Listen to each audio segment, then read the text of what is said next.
Welcome to Separate Bathrooms and other handy marriage tips. Thanks for joining us in the bathroom. I'm Cameron Daddo. I am Ali Daddo. And I have a confession. Yes, go ahead. So last week, we sat down with a couple of guests and I was a bit flustered because it's Zoom and I'm handling all the equipment here. And basically, I forgot to press record on the entire thing. We lost the entire interview. We did. Yeah. But I think we're going to have a great interview with them anyway. We've got the wonderful Rob Mills. In fact, what I loved about, I saw the heading on this that you wrote, and you wrote actually Georgie, Tunney and The Mills.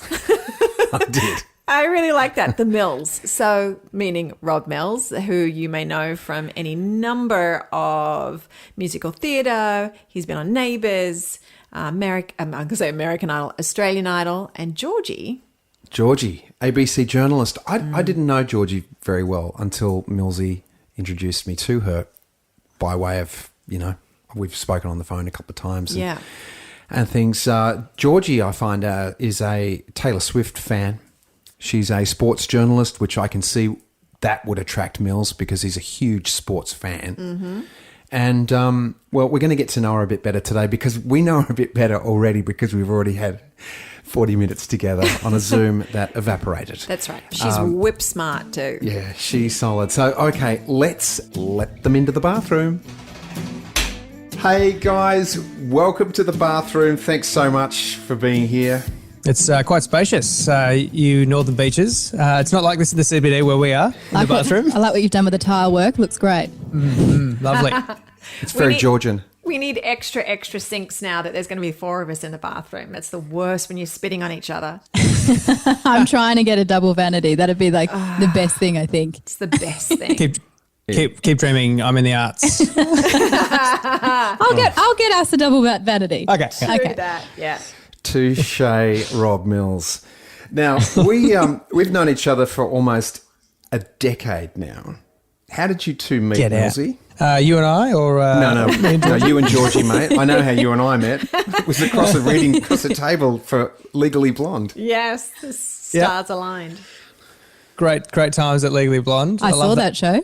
Yeah, Georgie saw that show. I saw that show, not knowing you yet, having absolutely no idea who you were as a person. Knew you from TV. Also, and she doesn't remember me in the show. I don't. She remembers Lucy Durack, David Harris, the dogs. Cam, yeah. You do? She remembers the UPS guy, Mikey Snell.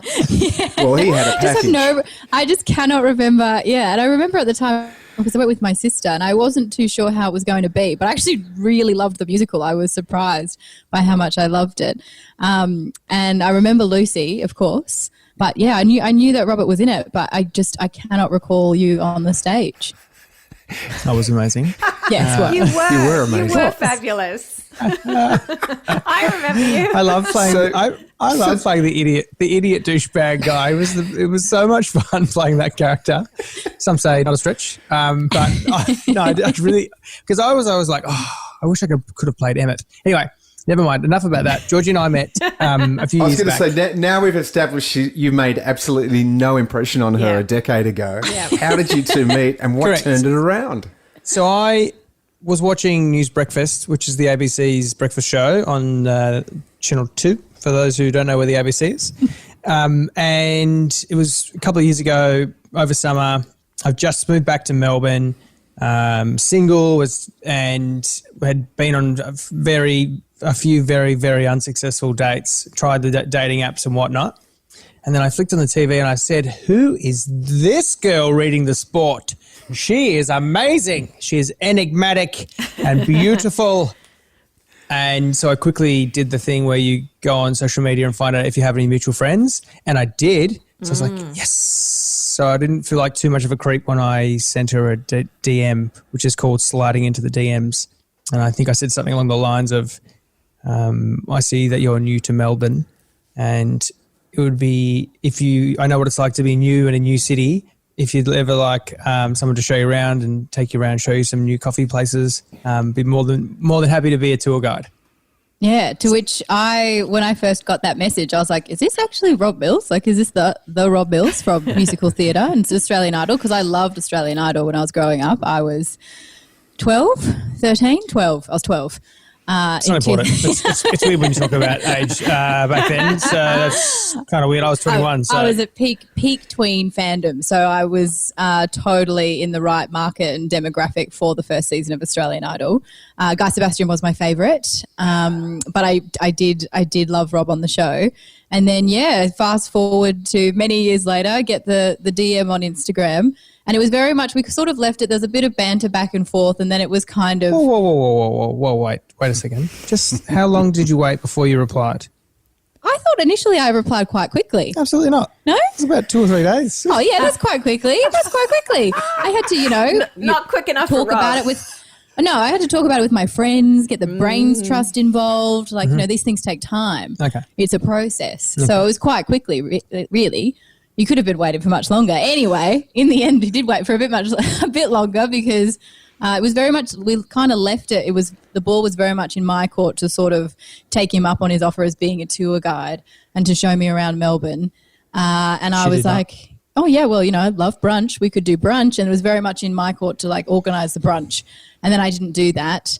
And so then it was probably about five months later that he sent me another message, I think, and it was, what's your email address? I've got tickets to the opening night of a new play. I want to send you some tickets. I continued stalking her on the ABC breakfast show throughout this time, and there was a bit of messages back and forth as well. Yeah, but the play just so happened to be a Harry Potter play, and Harry Potter's my religion. So I was like, oh well, I'll definitely go to that.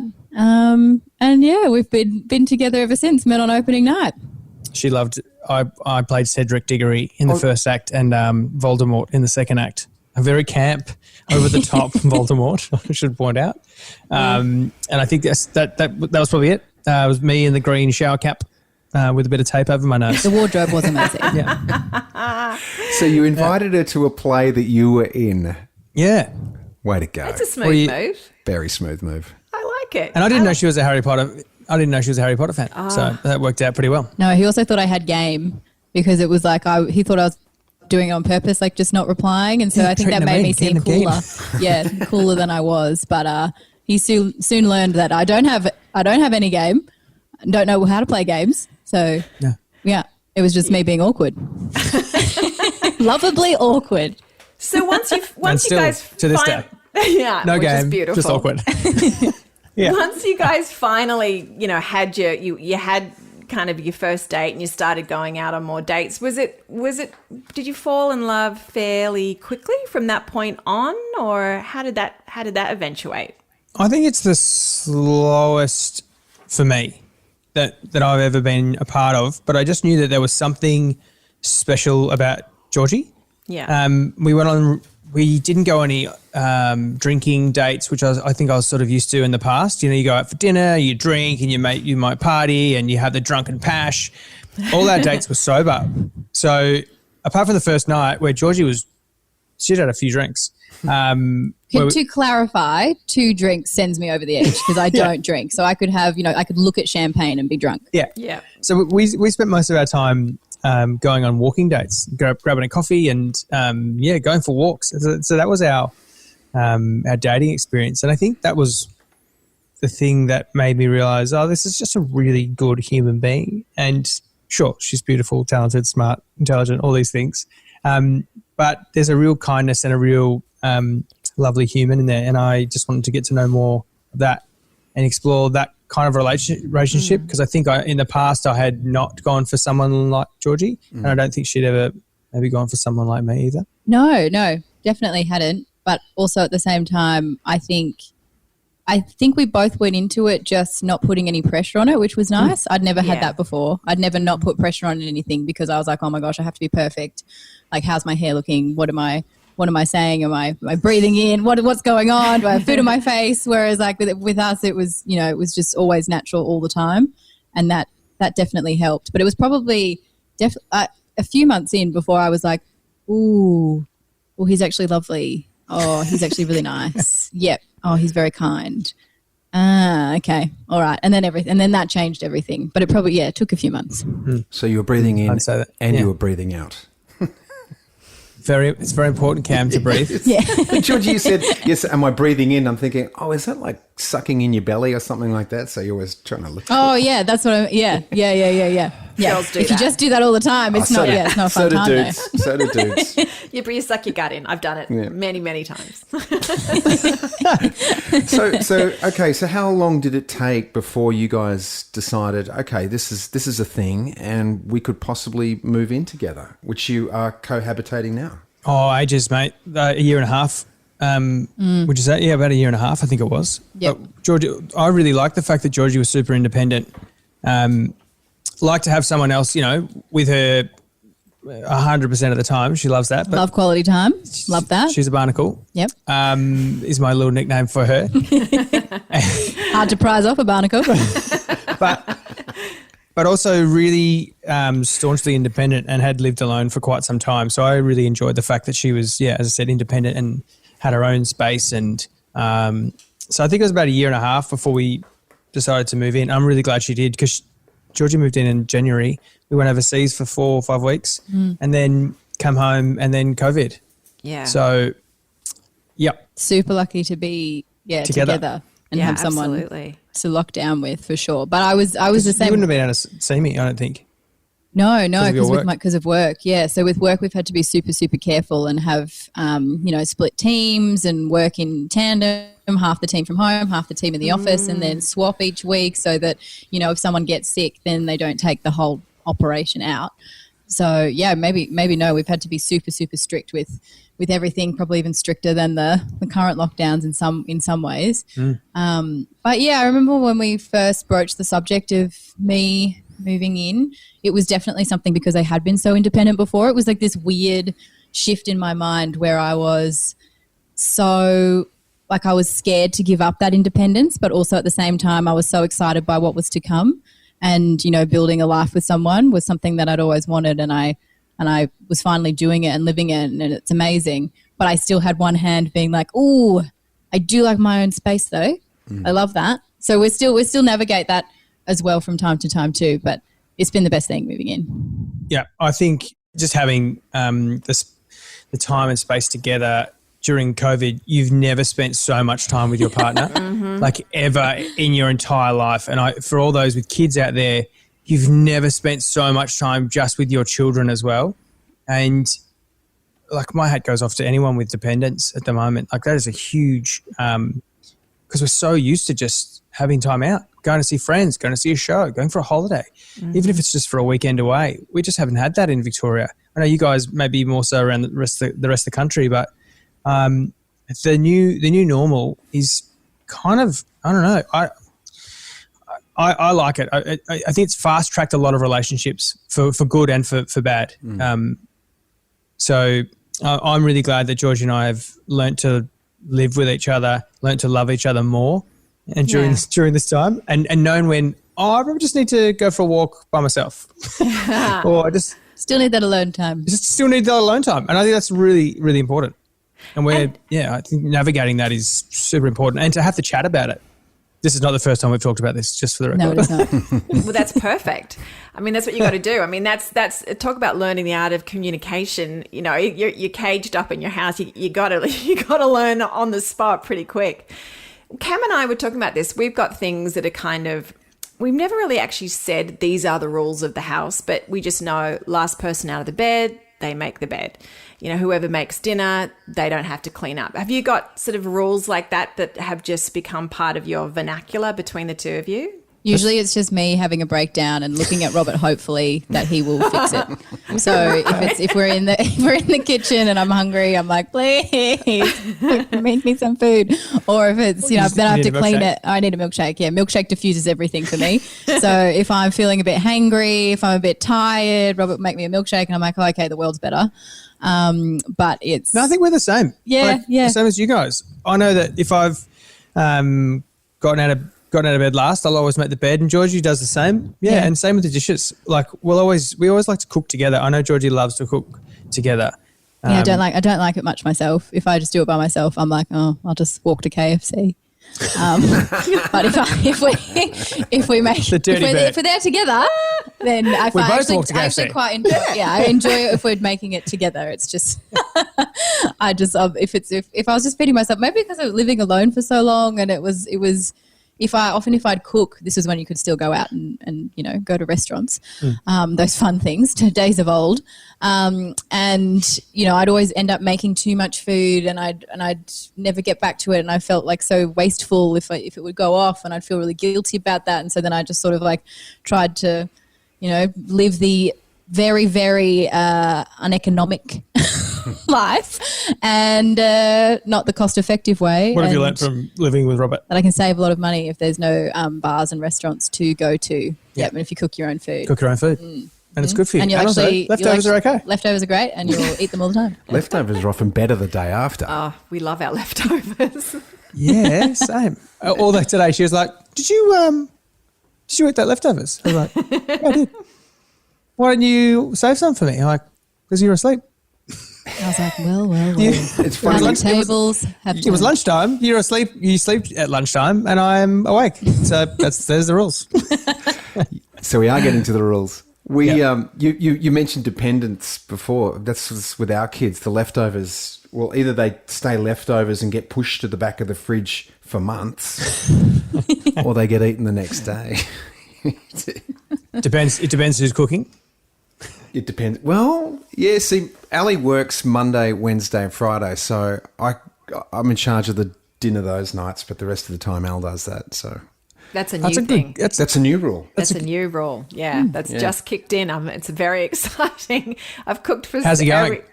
Actually, he made the most incredible curry last night. We were all like, Dad, yeah, nice Mic drop. And I ate the leftovers just before. Yeah, he got the leftovers.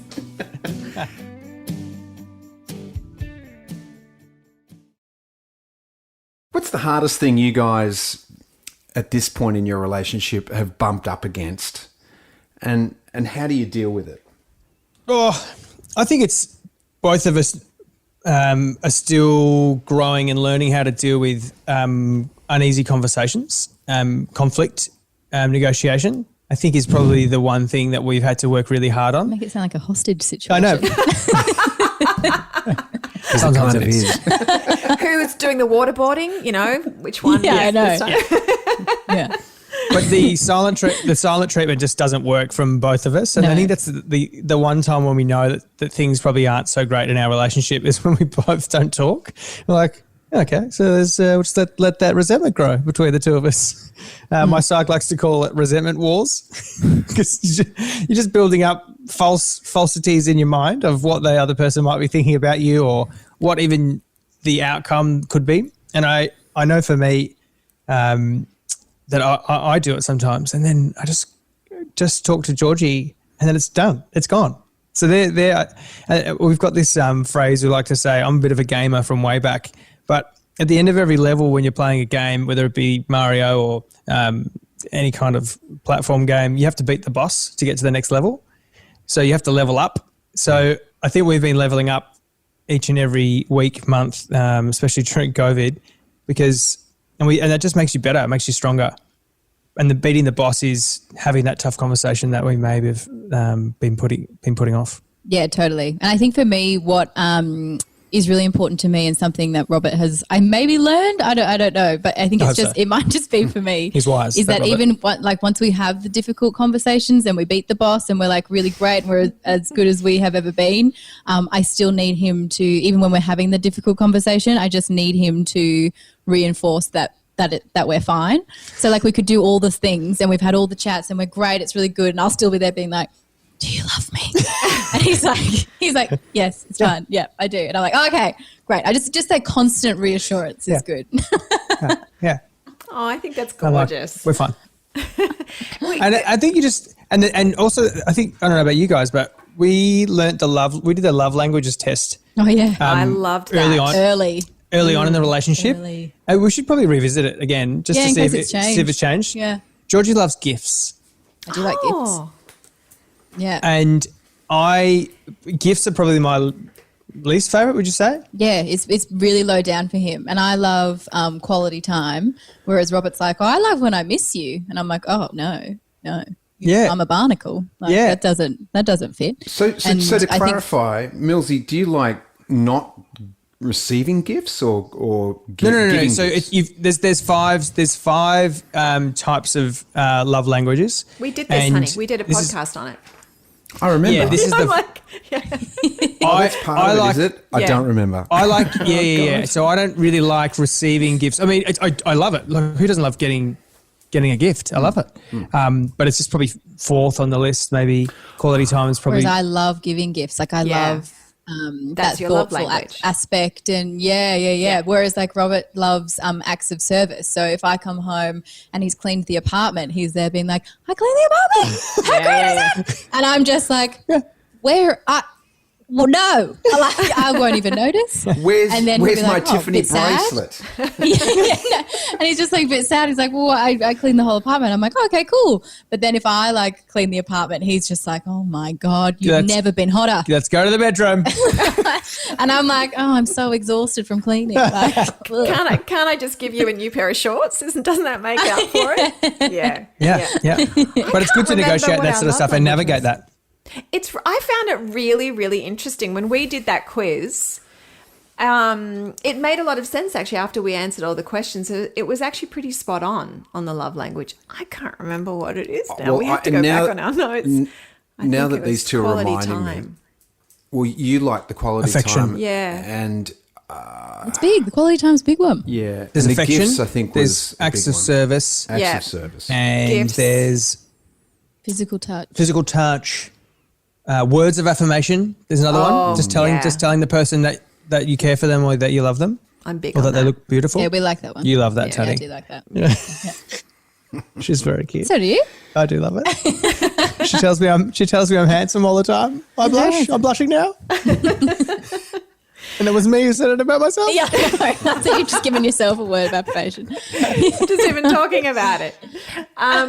You guys mentioned a little bit before about sort of COVID and mental health, and how have you guys noticed has it ever been challenging for you during this time with your mental health? I know you've had the beauty of sort of moving into with each other, and that's been exciting, but have you found any challenges at all, either of you, mentally, at this time? Totally. I think for me, I've really struggled, and it's kind of been odd because for the most part, my life hasn't really changed. Like I'm still working. I'm really fortunate to Yeah. still have a job. I still go into the office for that job. Like I don't have to work from home. I still see my colleagues and I still get to have that interaction, even though it's at a distance with masks on. But at the same time, I don't really know why the lack of interaction with friends face to face, I think is something that I miss a lot. I love going out to dinner and brunch more so than I ever realized. And I know that that's a very privileged thing to be able to do. But just going for walks and like being able to stay outside for longer than an hour was really massive. That had a massive impact, I think, as well. And exercise, I found like when I wasn't actually exercising or actively making an effort to at least do something and move my body, those were the days where I was just like, well, I may as well just go back to bed because there's nothing to do. Like, what's the point? What's the point Yeah. of today? And because I think as well, because I start work so early, so my work day is finished at 9:30, so I still have the whole day. Yeah. So it's kind of that's been a bit odd, I think, and it's been really hard to navigate, and also just motivation to do anything. I found that like this whole period, the whole tone maybe, or the feeling around the mood. That's it. The mood around the city, especially in Melbourne, is just so blah. So there's just no creativity, no motivation to get up and do things, which I've struggled, and I don't think I've really found that yet. Again, but hopefully. It will come back. You started running, started jogging. Yeah, I did. And I feel better when I do those things. Yeah, I was going to And ask what lifts your mood. I know for both of us it's exercise. Yeah. And for Georgie, I imagine it's pretty tough. It's not like you can go for a jog before 2:30 in the morning when she starts work. So, and then when she comes home, she's already done a full day of work. So it's trying to work out when to do that exercise for her. And I know for me, when I wasn't exercising, I got pretty flat probably late June. I think I was pretty upbeat until late June. Well, I lost a few friends to cancer. Couldn't get to their funerals. Had a run-in with New South Wales COVID agents up in New South Wales. Was told I couldn't attend a funeral, even though I tested negative. Anyway, it was a pretty tough time, Cam, for me and your mate Ash Pike. Anyway, that drive home was pretty sad. We got to see the funeral and watched it live, and that was pretty good. But yeah, I was in a bit of a rut. I had a few drinks before that. You know, when COVID sort of stopped for a bit here in Melbourne, we were allowed out. We had a few drinks with friends. We even had a few people over when we were allowed to. So I wouldn't say they were crazy big nights, but they were like, I pushed some alcohol into my system that I hadn't done in a long time. And then I realised, like, I don't really need this. This is not good for me. Alcohol's a depressant. It's probably don't need it right now. So I'm really glad that we don't really drink. We're not really big drinkers. I reckon I've had 6 bottles of wine in the last year. So maybe. Yeah, maybe. I definitely wouldn't have. Yeah, and so I got pretty sad for a bit, and I found myself not being able to get out of bed, and I don't think even Georgie really noticed it that much. I was pretty good at keeping it a secret. But yeah, I was playing PlayStation, staying up late, coming to bed late, not reading as much. And then I was like, what am I doing? Get back into reading books. So I read a great book, started running. I ran a half marathon in the month of July. Wow. I got back into playing more guitar. And then, just sort of worked. I think a routine really helps for you. Yeah, You running in the morning. Love a routine. Yeah. Yeah. I think like most people. That made massive difference. Yeah. Just purpose. I think it's just general purpose for anyone, and that's really hard to stick to any kind of routine or purpose when it's yourself that drives it. Absolutely. I think that's why people love the workspace, because they're like, oh, I go to work and these are my people. This is my schedule for the day. I think that's why I love musical theatre so much. Back in the day when I got into it, I was like, oh my God, a schedule, structure. Yeah, I can do that. Yeah, because you're working backwards from curtain up time, aren't you? From 7 o'clock, you're sort of going, okay, I work backwards from that and start your day and get into the day from there. Yeah. I actually really like that routine as well. So And also and rehearsals, everything about it. say we jump 2 years in the future. COVID's gone. It's all done. Looking back, what do you reckon you might say was the positive about this time? I think it's all about shining a light on yourself. This year has been all about introspection and going, what do I actually want to do with my life? Is it the job that I'm in? Even if the job means I can stay home more, is it making me happy? Am I fulfilled in this role that I'm in? Am I fulfilled in this relationship that I'm in? If I'm not, how can I make that better? What are the conversations I can have with myself, with my partner, with my children? I think that's been the really big lesson for everyone, to work out what's most important. I know it was talked about early on about what's essential. And I think everyone went, I'm hoping a lot of people went, what's actually essential for me? We don't need a lot, really. Yeah. I think that's probably been the bright spark that's come out of this for me, is knowing what it is that I actually need just to function. Yeah, and I hope in 2 years' time we can look back at this period, because it has been so awful for so many people around the world. But maybe it's given a glimpse into, destigmatizing mental health further, like the issues around mental health. Like, it's not an issue to have mental health problems; it's just natural. So I think everyone has had mental health. I've called them wobbles throughout this. Like, I'll wake up, go to work, and I'll be like, I'm so fine. And then I'll like sit down, then I have a bit of a whole breakdown. So I'm like, oh, it was a bit of a wobble. Then I'm back. So it's just been like this constant up and down, up and down, up and down. And I think it's so much more relatable now to everyone, because it's not like, oh, there's that odd kid in the corner who's like, they've got something's going on there, something's not right, because actually that's everyone. Everyone is that. It's the ultimate equalizer, in a really sad way, but could be a good way too. It's fast tracked where we're heading on this mental health journey anyway. And I'm really proud of our governments and all our agencies that are working towards a better conversation and a more natural conversation and breaking down the stigma. I think that's what's really helped. In Victoria, they've upped their rebatable psych sessions from 6 to 10 in Victoria this year for COVID, which I think is fantastic. To be able to get 10 sessions free with a psych to talk and offload all your stuff for an hour or so, like that's heaps. Yeah. Like I think I see my psych every couple of months. Some people go every couple of weeks. But 10 in the year, that's great. And also not to take on their stuff, it's the best. I also think, it's that nice once a month thing, isn't it? It's pretty good. Yeah.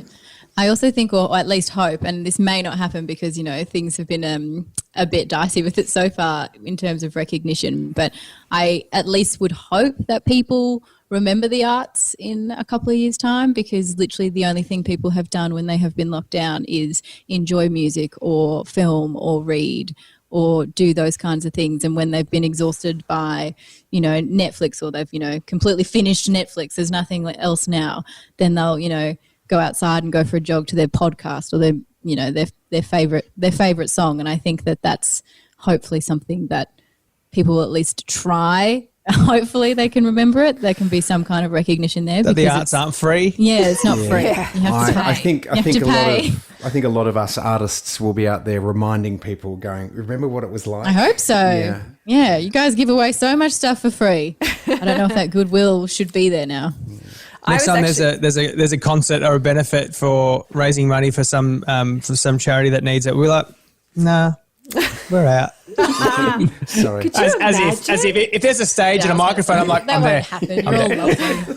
Artists will save the world. Of course, we'll be there. I was actually saying, with the way Australia's handled COVID, particularly in comparison to America, I said, imagine if the whole entertainment industry actually moved to Australia and this now became the hub of it all, because people are going, I'm done with America. I'm done with the way they handled it. And it's like, Australia, here we come. I'm like, you wouldn't have to go to LA anymore. You'd be here already. It'd be at your doorstep. Well, that's kind of happening. So on the show recently, I've got to interview, Troye Sivan, Isaiah Firebrace, and you created their whole new albums from their lounge rooms essentially here. Like Troye Sivan, who has more than nearly 200 billion streams across streaming services. He released his latest album on his laptop. Yeah. He just hit a button and it was out there.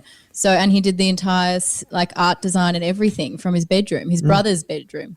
Yeah, it's not even his place. Here. Yeah, it's not even his place because he fled LA and came back to Australia and created this incredible work. So it definitely can be done, and maybe it's just, maybe you're right. Maybe people will take more of a more notice of that, and there could be some benefits. I think we have realised how lucky we are to be in Australia compared to anywhere else in the world. The fact that we're an island, I think we're quite a wonderful, resilient. I saw an article this week that talked about how extraordinary ordinary we are. It's not in Victoria. Yeah. It's not this. There is no big plot. No one's doing a lot. There are no heroes here. We're just extraordinary ordinary. It is the most boring time. The most boring time ever. Yeah. But we're just like, we'll just get through it and we'll wait it out, and then we'll all try and work out our way to get out of it over the next 5-10 years. Yeah, just mucking through it, aren't we? Just getting on with it and getting it done. I think we'll look back and go, realise how self-sufficient we are. And like you were talking about with Troye Sivan, creating his record on his computer. It's like how much we can do on our own, and how autonomous the power of that, not having to hand over our stuff to other people to give us permission to do things as well. Pretty cool. We do our 2-minute shower segment where we all jump into the shower together. And it's a 2-minute shower because we're like quick answers. And we've got a few questions for naked or is you ready? Is it like the guy from Arrested Development who just doesn't get naked? He just wears the jean shorts? Yes, it's only you two getting naked. We're fine. I think it's there in the shower and we're asking the questions from outside the door, maybe. Okay, great. Maybe. Great. Okay, because cool. it's that's been not a while. weird. Good, that's not weird. And I'm into it, but I don't know, I have to convince Georgie. Got it. All right, I'm going to ask the first question, so whoever wants to go first, up to you guys. All right, who's the biggest inspiration in your life? My grandma. Good. It's good from you. Inspiration. I have a plethora of people. I don't have just one. Quick shower. Yeah, that's it. A plethora of people. Friends and family. Friends and family. Okay. What do people notice most about you? My hair. It's an afro. Probably my just smile. I'm so bad at this. I'm not very good at it. With a question mark at the end. What is your biggest weakness or fatal flaw? Caring too much, I think. Oh, that's a really good one. I am addicted to PlayStation and floss sticks. Oh my God, you are addicted to floss sticks. Wait, what? What is a What's it? floss stick? Yeah. Sorry, let's just Oh turn my the God, shower it's off like- for a oh. second. Is that a lolly? It is a dental floss that's it's like a piece. It's like one of those dental flosses that Yep. you use, and he literally will Got be it. in a Got panic it. unless he has one on him at all times. He must Got have one it. on him at all times. Oh, Millsy. If I don't have one on me, I go a little bit. Yeah, He's literally got one now. it's the He's last thing I pulled do out before one. I go He's on using stage. it now. Last thing I do. You got to try the ones with it's a piece of wire with a little like toilet brush on it. They're little thin little I bits hate of. those. Oh no, I can't stand them. Okay. Yeah. No, They remind me of when I had braces. yeah, they remind me of a dishwashing thing that stabs your skin. No, I don't like it. Gets into the gums. This is It's like about a bad you, trip not to the me dentist. anyway. Okay, high school. Awesome or terrible?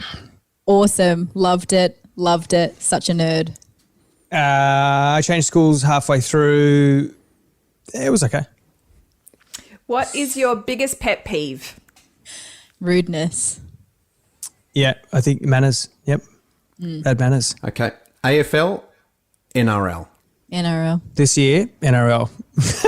I've finally done it. It's taken me 2.5 years, but what a win that is. The Hawks are travelling terribly. Favorite Hogwarts house?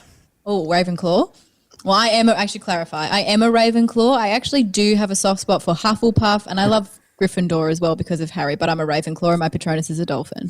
Got Was it. waiting for it. And what's your Travis? I would say I'm Gryffindor, but I did Puffs, so I'm pretty Hufflepuff as well. All right, last question. One word to describe each other. Joyous. One word is too hard for Georgie Tunney. Adorable. Beautiful. Georgie Tunney, Rob Mills, thank you for joining us in the bathroom. Thank you so much, you two. You're so delightful to have in the bathroom with us. It was super. It was Squeezed in. super fun, guys. Thanks so guys. much. Thanks, guys. Squeaky clean now. I feel a little bit dirty after the shower with you guys. That's the way we roll. What a fantastic couple. I really loved their take on COVID and how they've really learnt to communicate with each other better. Millsy, like I said, we met back, almost 10 years ago, and I always felt like he was a brother from another mother. He's Yeah. just such a kind fellow. Yeah.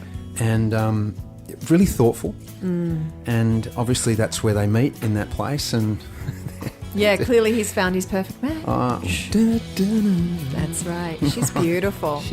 Yeah. Georgie's a stunner. Yeah. Okay, well, that's us for this week. We will be back with another installment from the bathroom. Thanks so much for listening. And remember, if you want to join our Facebook for Separate Bathrooms, we are on there. We're also on Instagram. I'm surprisingly at Ali Dado. And me at Cameron Bray. You just blew my ears out. That's a new one. Cameron Dado. So listen, have a great week, and we'll be back with more later on.